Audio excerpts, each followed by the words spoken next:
If you're a real estate agent creating video content, or you are getting ready to create video content, this video is for you. One of the most important things when you are creating your video content that probably comes to mind for you is you want your videos to get seen by as many people as possible.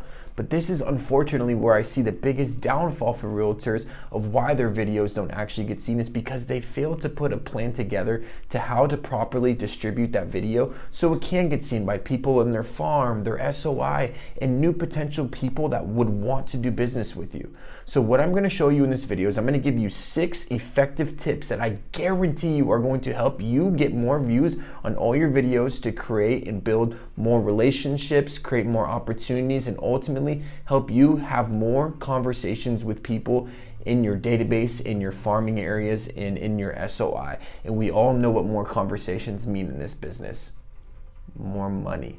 So if you're a real estate agent and you're looking to sharpen your skills with online branding and marketing, be sure to subscribe to our channel, but let's get right into it. All right, so we want to get the most amount of views on each piece of content. We're going to move quick, and I'm going to deliver a lot of value in a short amount of time. So the first thing that I want you to do is I want you to send a weekly newsletter compiled of all the content. It doesn't have to be all the content, but your best content that you created that you really want people to actually see that you created. So your email is one of the best ways to have direct conversations with the most important people. Because if you think about the people who are in your database, it's your SOI, it's your future and past clients, it's referrals, it's leads that you want to, nurture. It's all people that you want to further engage and build that relationship with. So sending an email with your best content that you felt that you created is a great way to keep these people engaged, keep the relationship getting built and going in the right direction.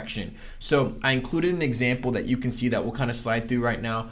And you can see we include our YouTube video in there with a playable link where they can click it and they can watch the video. It's going to let them know a little bit about what the video is about. And then when you scroll down, we include some of our short form clips as well too. So it's going to have our best reels that we created from the week that we're creating anywhere, and the agents that we work with are creating anywhere from 4 to 7 reels per week. We're picking just the top 3 that we feel like our audience and our database is going to like the most, and we're going to send those through in an email. And when people are going to your Instagram, a lot of times is they scroll through and they watch some of the other videos as well too. So include those videos in. That's the first thing I want you to do, is create an email weekly newsletter like the one I just showed you that you can send each week to your database. And just a little side thing, one of the biggest things of when I talk to agents and I ask them how often are you actually emailing your database, a lot of times it's like once a month or once a quarter. When I ask why, they say, I don't want to annoy them or bug them. The only reason that you would be annoying or bugging your database is if you're sending them content that you wouldn't want to receive yourself. Like if you think from the companies that you've unsubscribed from on their email list, a lot of times they're probably just selling you, or it's not entertaining. The information is just like, I don't really care about this. But if you are genuinely creating great content that has your audience in mind, of course they're gonna love this. It's okay to send it to them on a weekly basis. So keep that in mind when you're sending that email newsletter. It's okay to send it every single week. Your audience wants this. The second thing is advertise. I can't even say enough how awesome advertising is. It leveled the playing field for all small businesses and entrepreneurs to be able to get their message out and broadcast it to the world. If you think about 15, 20 years ago, how you had to pay to get in front of people, it was TV ads, it was radio, all these expensive outlets. But what social media has allowed and given us the power to is we can play the game on a smaller level. You don't have to spend $15,000, $20,000 anymore to run a TV commercial. You can now just create a video content on your iPhone and then put it out on Facebook and put $250, $500 a month behind your content to get it in front of people in your local database. I just don't think that there's a better way to get your content and get your name and start becoming a household brand than with social ads. I have an example that I want to show you right here. Just from these past 28 days with this one account on Google, we've reached 53,000 people in 28 days. And if you further look, it shows exactly what the interaction rates were. But the more important thing is look where these people were. These are all the farming areas of what the agent actually works in. You know, Santa Ana, Newport Beach, Los Angeles, Tustin, all these areas. That's where the most amount of people who are actually seeing the videos are from. And that is extremely important because a lot of people got it twisted with the whole Fair Housing Act thing, where they thought that if you run ads on social media, you can't actually target specific zip codes or streets and your farming areas. No, that is wrong. If you're creating value-driven content that doesn't have anything to do with the real estate, if you have a real estate listing and you try to advertise it, yes, Fair Housing Act, 15 miles, you can't put it within specific regions. But if you have content like this and you want to advertise it in front of your farm, 100% are able to do that, and you could do it with just as little as $250 to $500 a month, which comes out to like $5 a day.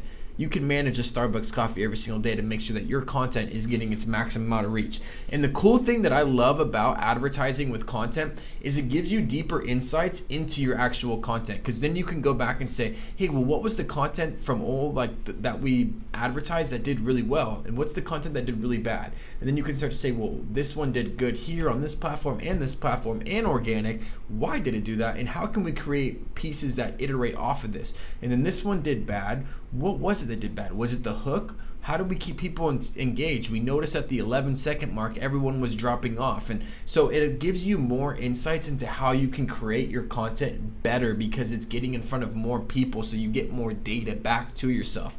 All right, that's number 2. The third thing, share it on all platforms. This is simple. We're not going to talk about this for so long, but one of the things that I don't understand is why people will just post just on Instagram or just on YouTube or just on Facebook. Post it on all the platforms. Weirdly enough, and here's an example, is that like a video that we posted on YouTube got almost 800 views, but we posted it on Instagram and it only got 230 views. So you might be cutting yourself short of views from people from just not posting it on other platforms. So every single time you create a video, make sure that you're broadcasting it and posting it on every single platform possible. Yes, very simple.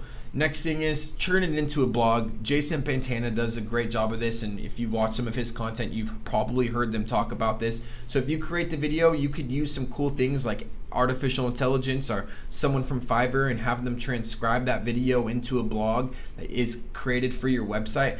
The important thing here is make sure that the video is embedded in the blog, just like it looks like here on Jason Pantana's. When you're scrolling, you can see the videos that already, you just got to click them and then they can play instantly, but it also tells you what the video is about on the blog. The most important thing with the blog that you have to get dialed in though, after even someone transcribes it, if it's AI or a Fiverr person, is the SEO. That's how people are actually going to be driven to your blog, is because when someone's going to Google and they're typing in like housing report in Orange County, or how do I use a 2-1 buy down, or in this specific neighborhood, or what are the best neighborhoods in Santa Ana, your SEO needs to tell Google that's what that video is about. So when people are making those searches, Google knows, oh, this blog with this SEO that's backed is telling me that this is exactly what the person who's typing in the search is looking for. So you got to make sure that your SEO is dialed in.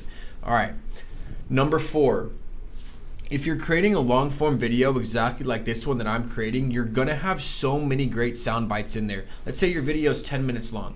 You're gonna have, let's say, 5 to 10 to 15 little short 15, 30, 45-second clips that you can then create your own like little short from. So this is a long form video. I'm primarily going to use it just for YouTube, but I'm going to also go through this video and I'm going to timestamp, and I'm going to break this down into little individual clips that I could put on Instagram or Facebook or YouTube Shorts. And what that does is actually help drive people to this video, because I'm going to tell people like, hey, watch it. If you want to see the full video, go watch it by clicking this link or by doing this action. So make sure that if you're creating long form videos, you pull short form clicks. And one of the cool things that you can do is there's this company named Opus. I shared it right here on the screen so you can go in and check it out. But if you post a video on YouTube, you can share the link and then just drop it, and they'll actually generate the 10 short form clips for you from the video. So it saves you a heck of a lot of time from having to do it on your own. And things like that. And then you can post it on like Instagram stories, kind of like an example I did right here, or Facebook, and put links to it so people can go watch it when you are sharing that little short form viral clip of the best stuff from the actual video. So that's number 4. Long form, create your short form from it. And number 5, super simple. I'm big on mailers. I'm big on online and offline marketing. I know that we say that we're specialists with online, helping you stand out, but I still believe in offline marketing. Exactly like print. I think it's great. In a lot of times, agents are doing their print marketing. They're doing, let's say, like a mailer a month, or once every single time, once a month, and then when they sell a home, they're sending out a mailer with that. What you can include with this is include like a video that actually breaks down what your mailer is about. So like one time a month, you see a lot of agents are sending out like, here's the marking update, like here's what happened in your zip code in the house, you know? So people look at that and they're like, what the heck does all this data mean? Like create a video that actually gives them a step by step of like, hey, this is what the data means, this is how it can affect you, this is what you could do if you're a buyer, this is what you could do for a seller, and you include that, like maybe an image of the video on there. But the important part is when you say that, or when you do the mailer out, let them know like, hey, if you want to actually understand what all these numbers mean and what all this information means on this paper, I made a video that's going to break down everything for you. Click the scan code over there and it's going to take you directly to the video that you could watch it. If you just sold a house in a neighborhood and you're getting ready to send out all these mailers that say, hey, just sold this house in 7 days for $100,000 over asking with 15 offers, like that's great. That's one part, but most people are show me, don't tell me. So if you can include on that mailer a scan code that says like, hey, if you want the full breakdown for exactly the step-by-step process that we took to sell your neighbor's house for, you know, 100,000 over list and generate these results, click this scan this QR code. It'll take you straight to the video where you can get a full breakdown of exactly how we did it. And then people watch that video and then they're gonna view you as a higher authority because you're like, oh my God, they did all this, this, and this, and you look way better than the agent just saying like, this is what I did. You're just actually now showing them how you did it. You're giving them more value. You're building your authority, ultimately building your trust. So I think that's a better thing that you could do. So those are the 5 things, but I do got some bonuses for you, okay? 3 little bonuses. These are easy. That's why I didn't want to include them in the main 5, our main 6 that we did. First one, so like this YouTube video that you're seeing right here. You might be creating YouTube videos for yourself, and if you're not, you definitely should be, because I tell you, it's a game changer for agents. Got to make sure all your videos are SEO backed. You could use something like what I'm pulling up on the screen right here. It's called vidIQ. That's going to help you come up with the correct titles, descriptions, and thumbnails, and all those different things, because SEO is one of the most important things within YouTube of getting your videos watched. The second thing, engage with your audience. This is so weird. I never believed this, but I started doing it, and it actually does work. Before you post on Instagram, this is primarily an Instagram tip, log on 10 to 15 minutes before you post and just start engaging with other accounts. Like when you see stories, engage with stories, or comment on people's reels and their posts. And then about after 10 to 15 minutes of doing that, post your own reel or your story or whatever you're gonna post and watch it actually get more views. I did not believe that this would actually work, but it does. So try that out. And the last thing is, include a call to action. Something as simple as when you create a great video, hey, if you found this video valuable and you think someone else that you know might too, make sure to share it with them or comment their name below. And people do that, but they won't do it if you don't ask them, because they don't know to do it. So if you want to get some more views on your videos, just include a simple call to action at the end of it that just says something exactly like that. So those are the 6 tips, 3 bonuses. I hope you guys got some great value from this. Again, if you want some great more marketing, branding content, how to stand out online to help your real estate business grow, make sure that you click that subscribe button and you turn on the post notifications so you can see future videos that we are creating. Also, if you want some free resources that we created for you as agents, click the link in our bio on YouTube, and then you could see some of the different resources that we've created for you, and you can download those. They're all for free. You just got to give us your email, and then you can see our weekly newsletters of all the value that we're dropping. So be sure to subscribe to that. But we'll catch you guys soon. Thank you so much.